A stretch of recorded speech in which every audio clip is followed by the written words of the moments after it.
何のつもりだよ。ねえ、この子誰？体が勝手に動いちゃっただけなので。待って、見てる。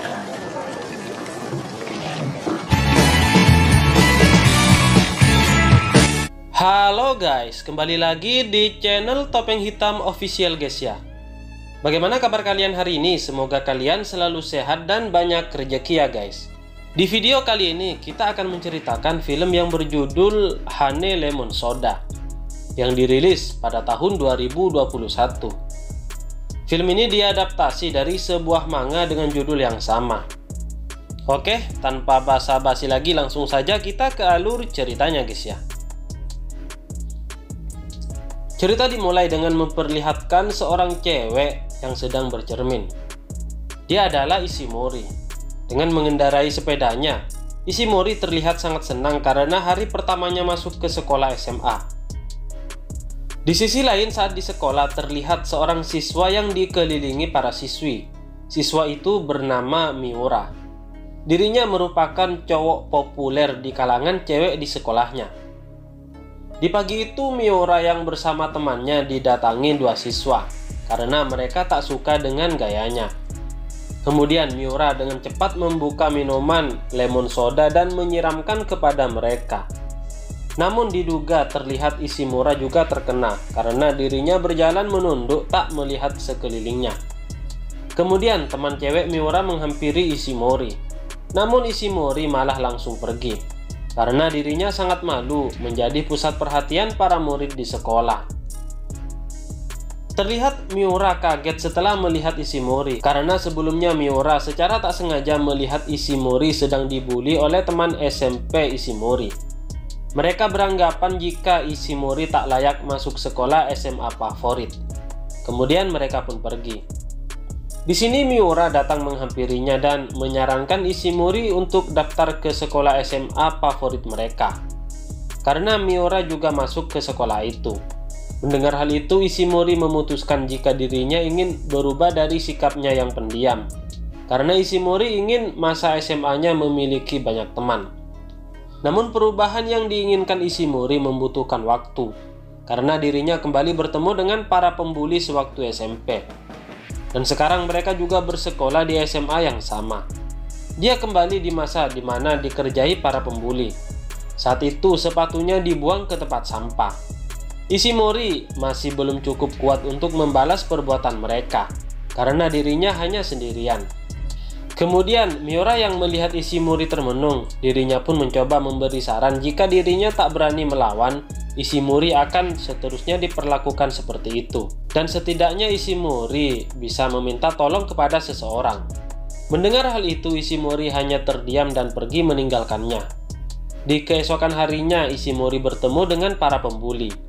Di sini Ishimori disuruh membelikan mereka makanan. Saat itu Ishimori hanya terdiam dan menatap mereka. Karena di benaknya Ishimori ingin melawan mereka. Namun hal itu masih sangat sulit bagi dirinya. Karena sangat kesal dengan tatapannya, Ishimori pun akhirnya didorong hingga terjatuh.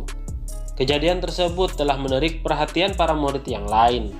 Ishimori kesal dan menangis karena yang dipikirannya ingin melawan, namun dirinya tak bisa melakukannya. Kemudian Miura datang dan membantu Ishimori.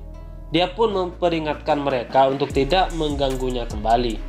Akhirnya para pembuli pun pergi karena takut dengan Miura. Sejak kejadian itu, hari yang dilalui Ishimori di sekolahnya pun berubah. Sekarang Ishimori sedang akrab dengan teman cewek Miura yang bernama Ayumi. Dan Ishimori juga berteman dengan teman cowok Miura. Kemudian pagi itu diadakan pengundian tempat duduk di kelas. Secara kebetulan Ishimori duduk bersebelahan dengan Miura. Terlihat Ishimori yang sangat canggung di dekat Miura, karena Miura merupakan cowok yang populer di sekolahnya. Kemudian Miura mengatakan kepada semua murid di kelasnya, jika mulai sekarang mereka saling berteman dengan Ishimori. Namun masalah akan muncul jika Ishimori terlalu dekat dengan Miura. Di keesokan harinya, terlihat mereka belajar kelompok bersama. Selang beberapa waktu datang seorang cewek yang bernama Serina. Dirinya datang bersama temannya. Kemudian para teman Serina mempertanyakan sosok Ishimori.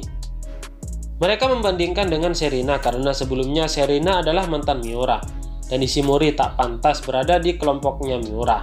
Kemudian Sherina yang tak ingin Miura marah, dia pun menyiram temannya sendiri.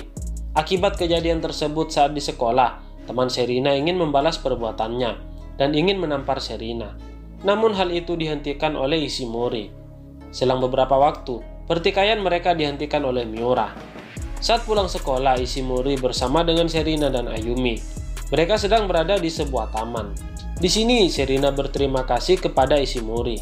Kemudian, Sherina menceritakan masa lalunya. Jika semasa SMP, dia juga korban bully, sama seperti yang dialami oleh Ishimori. Namun saat itu Sherina ditolong oleh Miura, dan sejak saat itulah dirinya selalu bergantung pertolongan pada Miura. Dan hubungan Miura dan Sherina semakin dekat.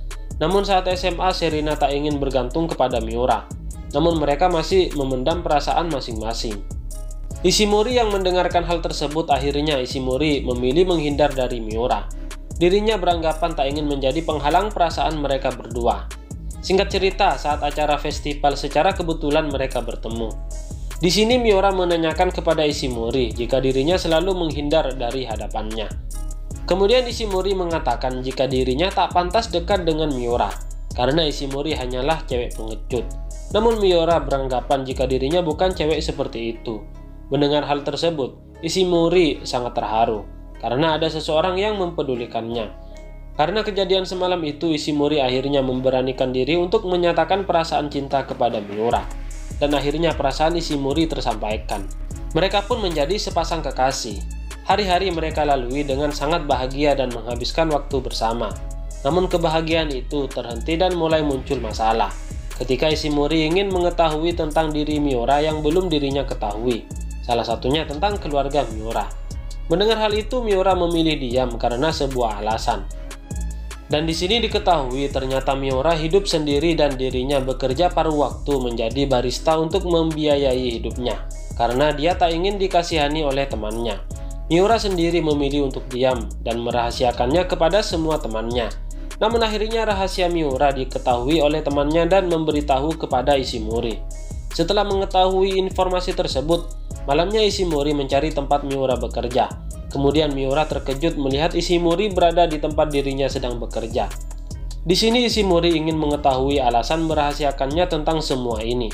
Namun di sini Miura tanpa memberi penjelasan dan dia pun meninggalkan Ishimori. Di keesokan harinya, Miura memutuskan untuk tak saling berhubungan kembali dengan Ishimori.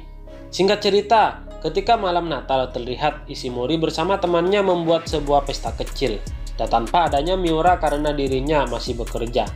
Di sisi lain, saat Miura bekerja, dirinya melihat notifikasi di ponselnya, di mana dirinya melihat foto kebersamaannya dengan Ishimori yang baru saja diupload oleh Ishimori di media sosial. Karena hal itu membuat dirinya teringat jika kebersamaannya dengan Ishimori adalah yang lebih berharga dan dirinya tak akan merasakannya kepada orang yang dia sayangi. Selang beberapa waktu Miura mencari orang yang paling dia cintai dan akhirnya dia dipertemukan Ishimori di jalan taman kota di awal pertemuan mereka. Di sini Miura meminta maaf dan menceritakan rahasianya kepada Ishimori, di mana dirinya hidup sudah sendiri. Ibunya sudah meninggalkan dirinya ketika masih kecil, dan ayahnya memilih pergi saat dirinya masih SMP. Dirinya tak ingin orang yang dicintainya khawatir dengan luka yang dideritanya. Namun saat ini Miura berjanji jika dirinya tak akan merahasiakan apapun lagi dari Ishimori. Mendengar hal itu, Ishimori sangat terharu. Dia merasakan perasaan kesepian yang dialami oleh Miura, dan mereka pun kembali menjadi sepasang kekasih. Sejak saat itu, Ishimori menjadi pribadi yang tegar, dan Miura akan selalu di sampingnya. Miura sendiri selalu terbuka apapun yang terjadi.